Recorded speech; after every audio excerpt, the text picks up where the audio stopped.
Welcome to another episode of our Marvelous course. Today we're gonna talk about a very important topic, which is the one of functions.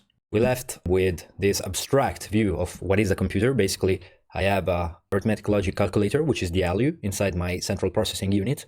This calculator can perform additions to the numbers which are stocked inside my RAM. Easy peasy, okay? So we basically understood that variables are just electrical states inside my RAM, and that arithmetic is performed with a calculator that can perform only addition, thanks to the choose complement method. Today, I repeat, I'm going to talk to you about functions. And maybe this is the most important topic ever regarding computer science and programming languages. So pay a lot of attention. So we have a problem. I can write stuff inside my RAM, inside my notepad, and these numbers can be processed by the CPU, by the ALU. Cool. But what is the way by which I can talk with my computer? For example, I want to prompt my computer, hey, tell me the sum of 42 plus 1337. What is the process? How do I do that? Well, you cannot directly tell your computer, hey, give me the result of this number plus this number. Namely, you can with Siri and these programs that are able to recognize vocal speech, but this is not the point here.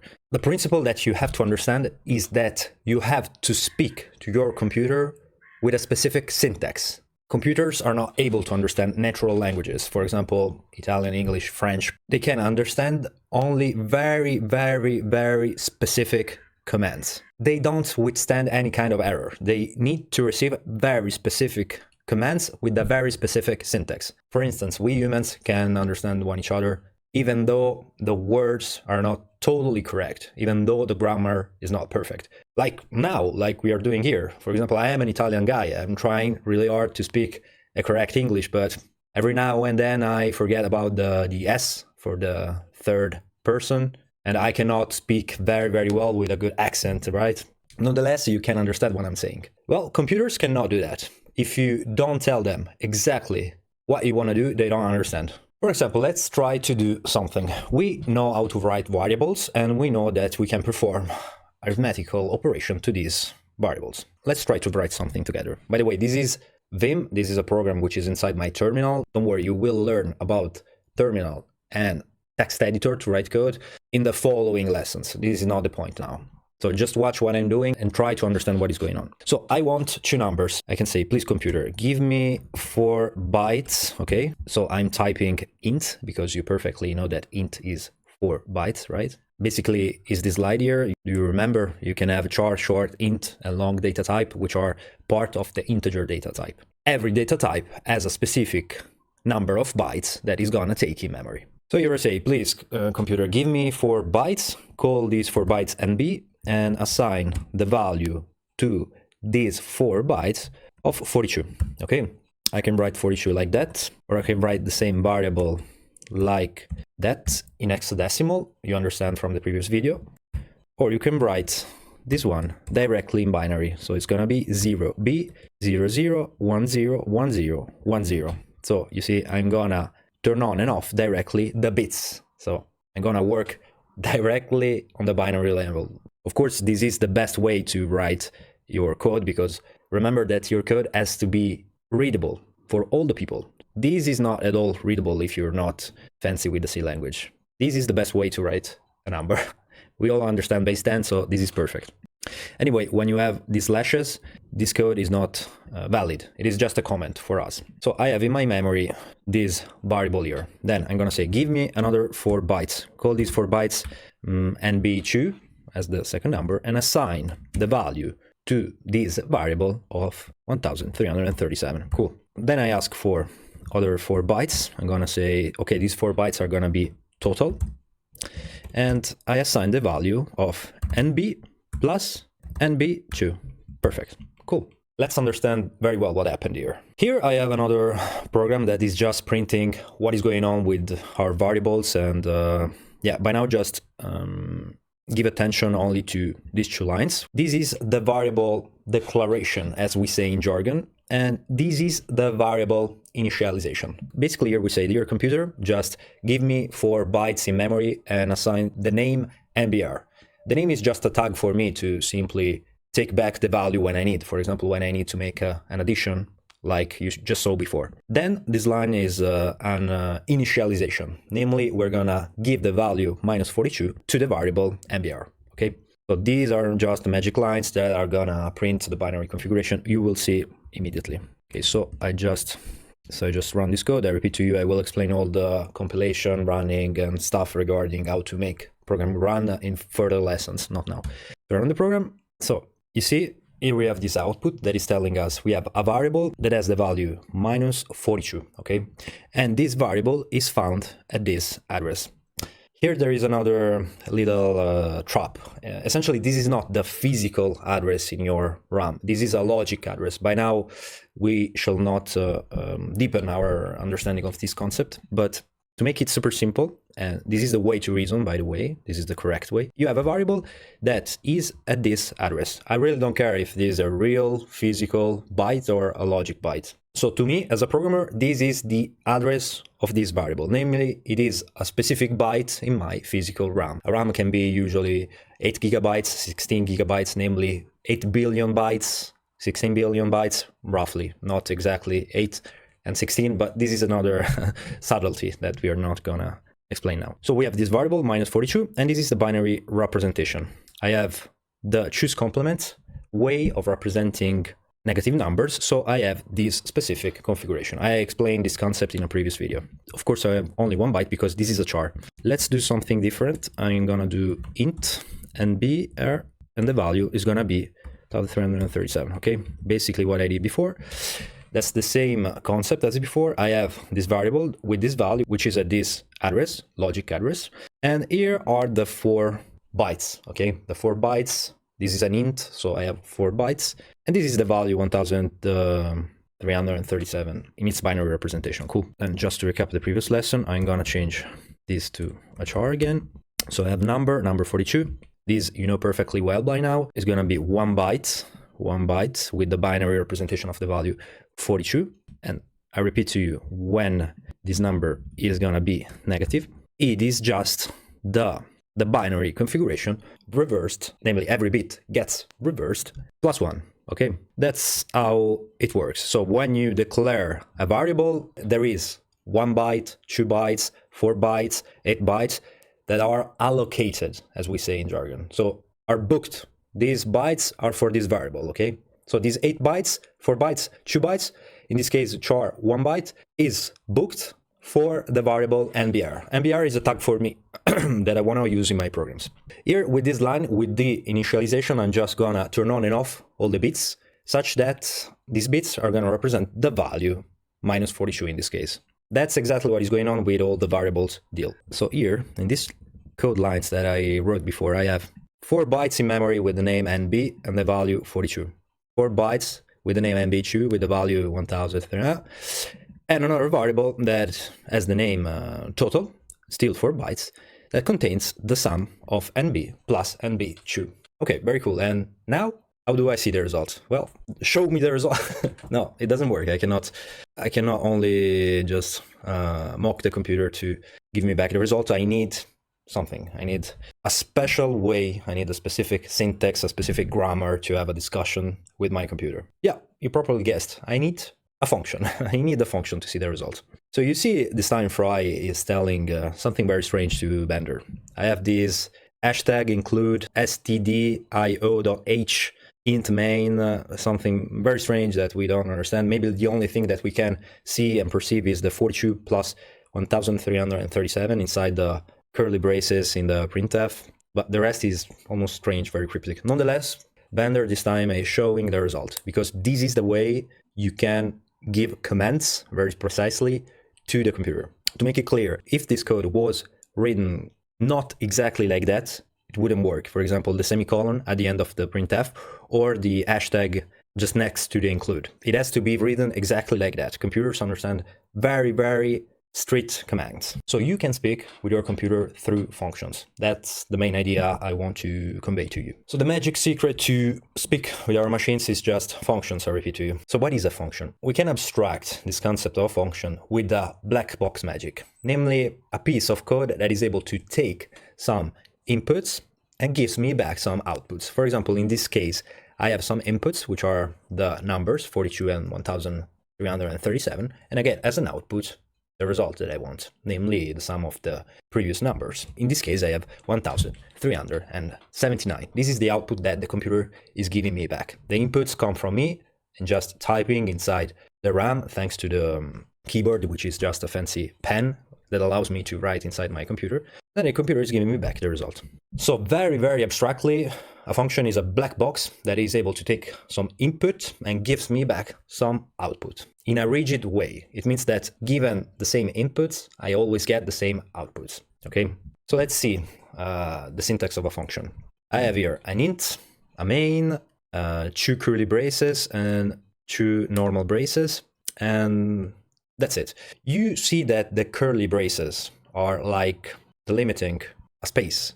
This is the body of the function. It is where you're gonna write your code. It's where you're gonna write your instructions. The int, by now we can just forget about that, is the return value of the function, namely is the output that the function is gonna give us back, but it is soon to understand very well this concept. And main is the name of the function. This is a very special name, because every C program has a main function. Let me explain better this concept. A program is just a series of functions calling one each other. And in C, you have the main function, which is the Tinder function, that is gonna call all other functions. So inside main, inside the body that you saw here, the body delimited by the curly braces, there is some code. Inside this code, you can have call to other functions that are gonna help main solve its problem.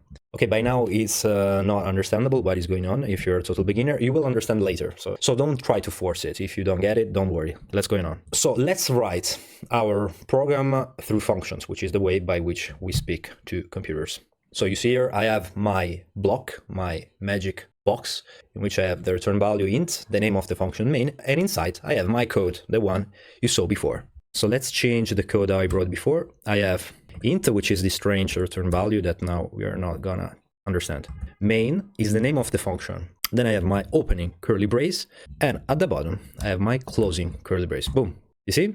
I have encapsulated my code, my variables inside a function. This function is called main, which is the main function of every C program. In this case, I don't call any other function. I repeat to you, you will understand this concept later. Right, usually when we write code, we wanna have a certain style. For example, here I can delete this line, I can delete this line, I can delete this line and this line. And of course, I can, to make it more readable, indent this code, you see, like that. Boom. This is the way usually code is written, just to make it much more human readable. But you can write code even like that. Even like that. Boom. You see, the two programs are exactly the same, but you would agree that this is very ugly to see, right? But for the computer, that's the same, because the computer is just perceiving, it's just seeing a series of characters, so it doesn't make any difference. This is a C peculiarity. For example, for Python, which is another programming language, the way the code is written is important. Anyway, let's write this code properly. So I have my 3 variables. All right, cool. Boom, boom, boom. All right, as you can see here, I have a program. This is a C program that, what does it do? Well, it's gonna set 2 variables called nb and nb2 to these values, and then it's gonna sum these 2 values here and save the result in a variable called total. Cool. But now, what do? Well, I need to see the result of this operation. I need to see the value which is inside the variable total. I'm stuck. I don't know what to do. So here we have to understand a very important concept if computer science indeed is in the fundamentals, is the concept of the input and output. For C is the standard input output. Namely, these are functions that allows you to interact with your computer, giving inputs and getting back output. And your computers become a gigantic function. I can interact with my computer essentially like a black box magic, thanks to these standard input outputs. So we are here. We have to understand this input-output idea. This is the classic first program that you will see. This is page 1, I think, of the C programming language. Namely, it is like, it is the 1.1, getting started. You have to print in the terminal the string hello world. This is the first program, but there is a lot already to digest before this standard input-output. That's why I think that the book is not very, very user-friendly. So basically the program is very simple. We're gonna do include stdio.h that by now is just magic. Okay, then to speak with my computer, I need the function. I have to encapsulate my code inside the function, and every C program starts with the main function. So int, which is magic by now, the name of the function, main, the first one, and then the braces, of course. Then I'm gonna open the curly braces, and then I'm gonna write my code. Okay, my code, as you can see, is this one, printf, open, close, brace. What is that? This is a function, my friend. When you have the braces, this means that this is a function. It's very easy to see, like it's like this main. You have the name of the function and the braces.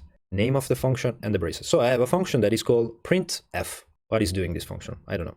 Then inside this printf, I have this string. I have this series of characters, which is, you can write hello, comma, world, exclamation point. Cool. And then, as you can see from the image here, I have a semicolon at the end. So I need to write also a semicolon. Cool.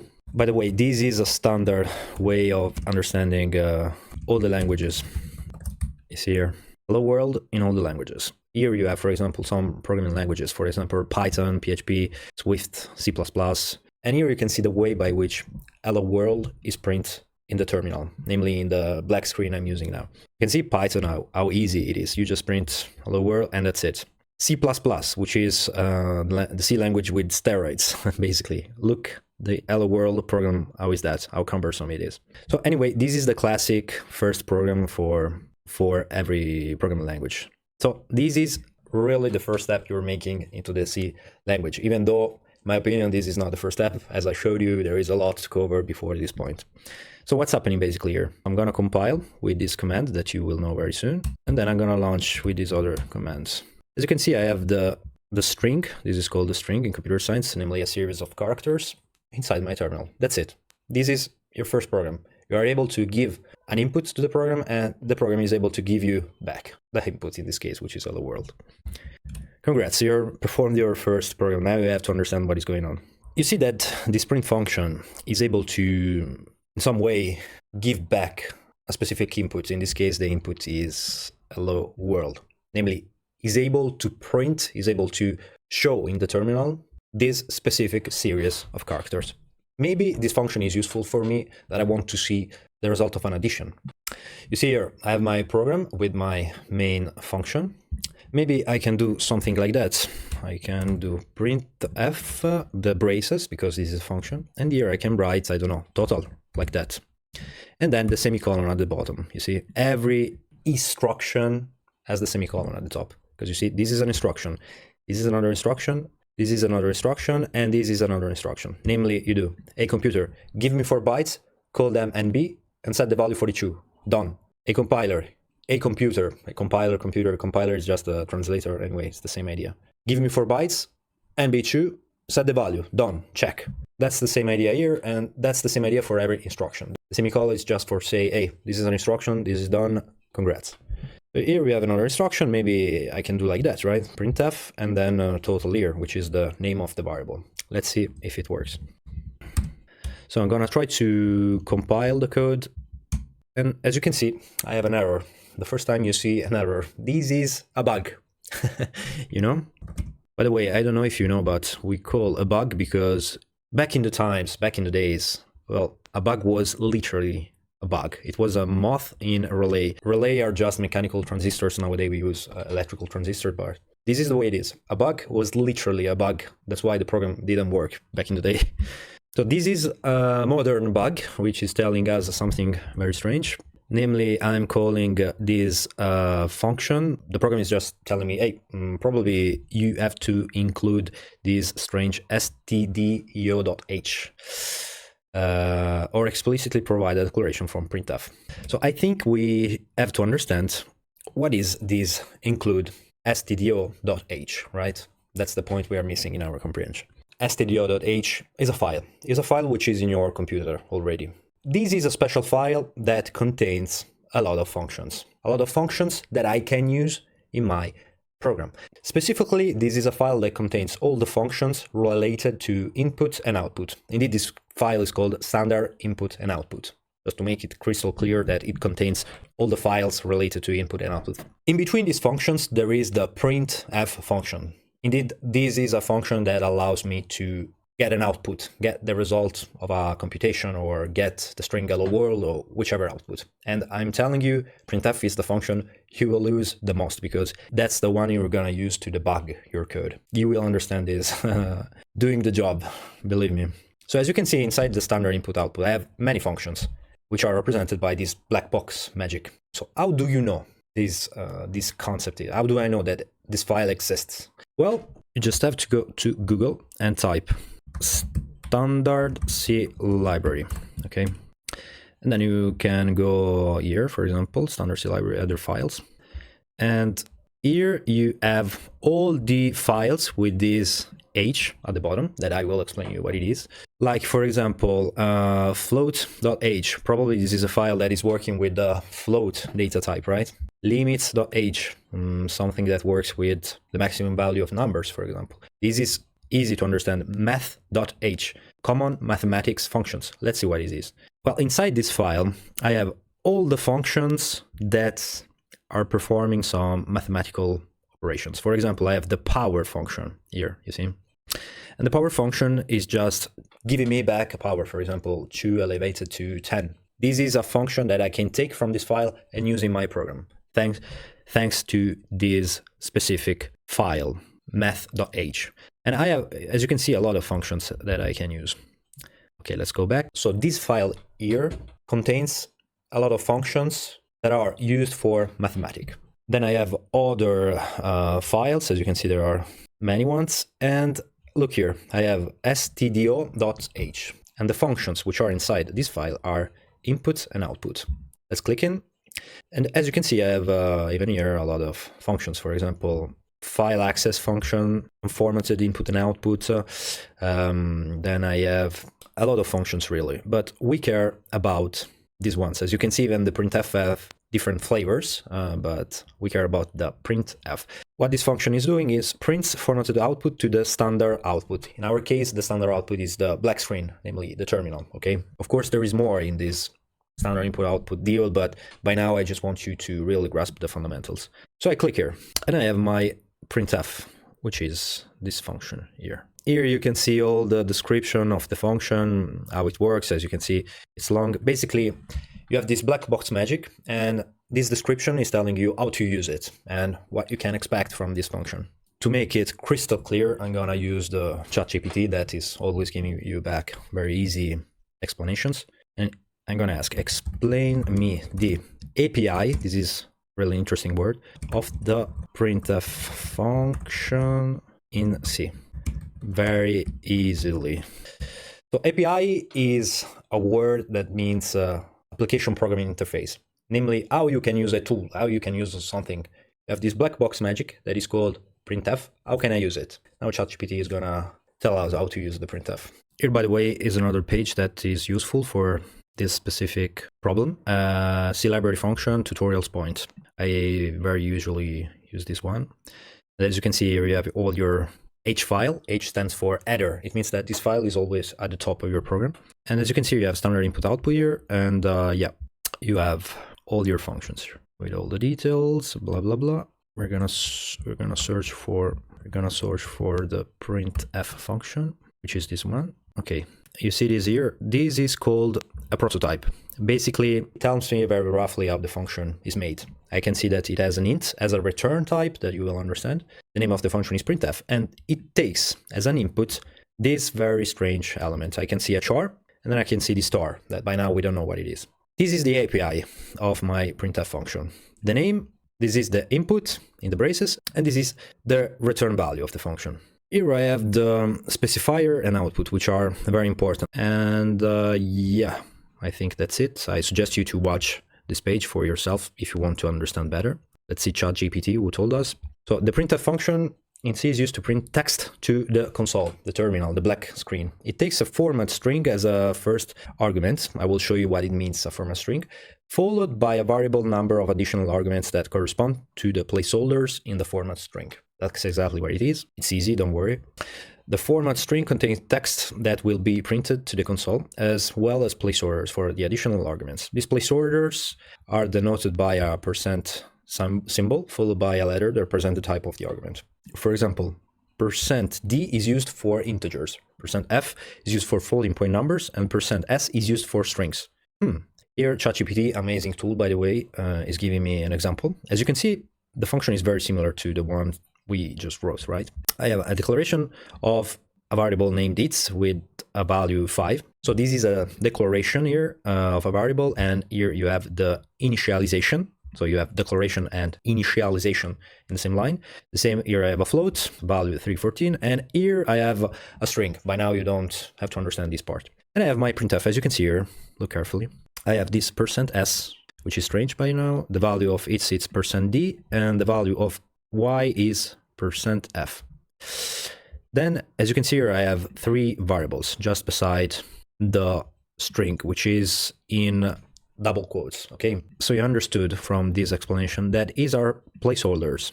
This is a placeholder for a string, this is a placeholder for a digit, an integer, and this is a placeholder for a float. Indeed, here I have name, which is a string. By now you don't have to understand, I repeat. Then I have x and y, which are an integer and a float, and indeed, here I have an integer, and here I have a float. Okay, maybe you start to understand what is going on with this printf. So let's try to copy this code, and let's run in chatgpt.c. I'm going to copy the code, and then very simply, I'm going to run this code GPT.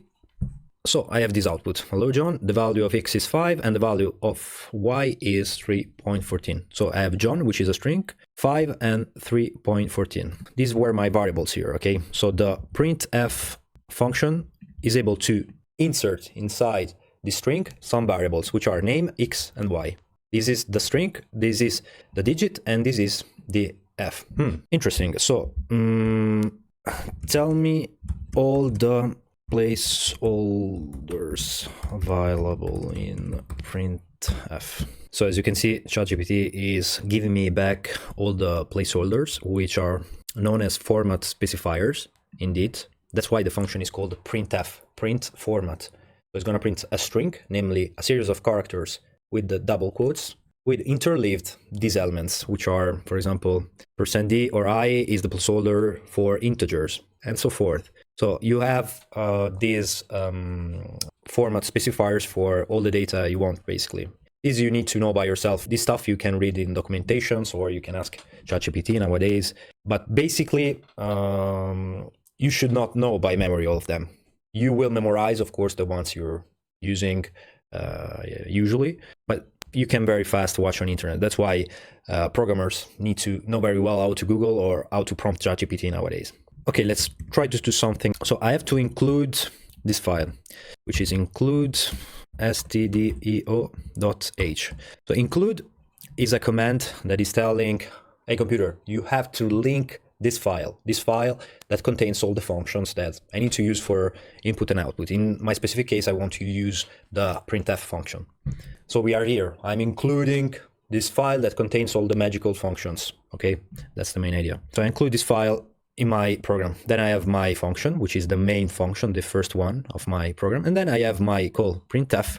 This time I want to write total, and then I have to use a placeholder, right? I want to use the %d. Why %d? Because %t or %i is used to print integers. And indeed, the total is an integer, you see. %d, then I have to use a comma here. So right in the explanation here, I have to use a comma, and then the name of the variable, very simple. So I'm gonna write total, boom. It is gonna be correct. I missed this magic character that you will know very soon what it means. And then I just compile my code again, and then I'm just gonna launch. Boom, it's done, my friend. Total 1379. We did exactly what is written in the slide. We are able to beat some commands to our computer, and it has to perform it. It cannot do differently. Cool. So this is your first program. You understood that you have to include this file to use this function. Now I want to explain you better what is going on. As you can see, the file is pretty short, right? But now I want to see this file. This is just a file. This is a file which is in my system. So to find where this file is, I have to use this magic command h. By now, of course, you should not know what it is, but nonetheless, okay. This is showing me where my file is, and it is in this specific location in my computer. So I'm gonna copy this, I go there, Now I am in a place in my computer in which I have a series of files. Now let's go to watch what is inside vim stdio.h. Here it comes. This is the file that I have included in my program. As you can see, it contains a lot of stuff that we shall not understand. The only thing that I care by now is the printf. Okay, let's search for the printf function. Boom, boom, boom. Let's go on. Printf. Here it comes in line 170. This is the printf function. Namely, this is the prototype of the printf function, but at this level of the course, you can perceive this line as the function that I'm taking and that I'm using inside my program. As you can see, there is plenty of other functions, like for example, put char is another function, put string is another function, remove, scanf, and so forth. But in my specific program, I want the printf function. Namely, you see this slide here. I have the file stdio.h that has inside many functions that I can use inside my program. I want to take the printf and copy inside my program so I can use it. It's like a little chip. I take it and I plug inside my program. Cool. So look what I'm gonna do now. I'm gonna copy this line, this magic line. I'm gonna copy it and that's it. Okay. Then I'm gonna show you again the program. As you can see, these include stdio.h. It's gonna expand with this command, with this include. It's gonna expand. Basically, I have that file that you just saw that is gonna be copied just over my main program. That's why it's called another file. All these lines that you saw just 1 second before are being copied inside my main program. In my program, I have all the functions related to standard input output available to me. I can use all of them, but I need only the printf function. Okay, now I want to show you how the program looks when I just copy the file in my program. Boom, look at that. This is the program that we just wrote. It is gonna become really long, as you can see, because basically I'm gonna copy paste the file just over my my main function. As you can see, I have all the things of the file, blah blah blah, and inside all these lines there is gonna be also the printf function. For example, let's find the printf. Here it comes. Should be this one. Here it comes, the prototype of the printf. You remember from before, this is exactly the function printf that I can use in my program because I have included that file. Now the trick. I told you before that this is just a very big file with many functions inside. I'm gonna delete it. Of course, I'm gonna get an error here, as you can see, because printf, my program doesn't know what it is. What is printf?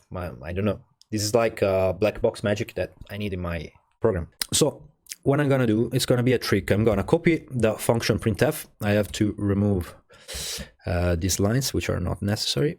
Okay, so essentially what I did is just take the printf from the standard input out and bring inside my file, inside my program. What do you think is gonna work? So I'm gonna compile. The compilation works, out, and it works perfectly, okay? It works perfectly. Let's launch again. As you can see, I have my total 1,379. So what I did here, I went to the file that contains all the magical functions. I took printf and then I brought inside my program. Of course, this is not the way we do. We usually do that. We include another file, we include the standard input output. So this include command is gonna say, hey, search in my computer this file and smash inside my program. Doing that, I have all the functions of this library inside my program. Here, I just wanted to show you that this is just the way it works. A file that contains all the magical functions that have been written by someone else, and I can use them inside my program. There is plenty of these files. You just have to go on the C standard library, as it's called. As you can see, there is plenty of these files, so you can use a lot of functions, and these are useful inside your program. For example, we have this printf that is able to show me the result of my operations. The printf is the most used function ever by a large, for sure. So what is happening here? I have my main function, right? My main function, which is the first one that is going to be launched in every C program. So it's the main, it's the queen, it's the most important. That is going to call the printf function. You remember from the previous slide, I told you that the main function is the Tinder function that is going to Tinder indeed the blaze of functions. In this case, I only use one function, which is the printf. But a real project is made by thousands of functions, okay? So my main function is calling the printf. Of course, first of all, I declare some variables with some values. Then I say, hey, I want to see the result. So call this function printf. and show me the result. So printf, to me, to my eyes, is a black box magic that is taking some inputs and give back some specific outputs. For example, the program hello world, the classic program hello world, is taking a string that is just a series of characters, which is just a series of numbers you will discover very soon, and is able to show me these characters inside the terminal. That's the way it works. So long story short, a function is a black box that is taking some inputs and giving back some output. A program can be one function, only the main function, or thousands of functions. But every C program starts always from the main function. So if I have one function, namely the main, or if I have 1,000 functions, the program is always starting from the main. Inside the main, I will have the call to all the other functions, okay? Then maybe I have another function. Inside this function, I have a call to another function, to another function, to another function. Basically, you have something like that. You have something like that, many functions calling one each other. This is a program. This is Facebook. This is Twitter. This is how stuff works. And to recap, functions is just a way by which we speak to computers. This is just an overview. You will completely understand this concept of functions once we're going to start with the exercises. This is just for you to understand a little better what is going on and to really get into the world of computer science. Here are only the fundamentals, the first principles. All right, we have almost finished with our fundamentals. We saw a little bit the input-output idea. Now we have to understand this concept of control flow. See you on the next lesson.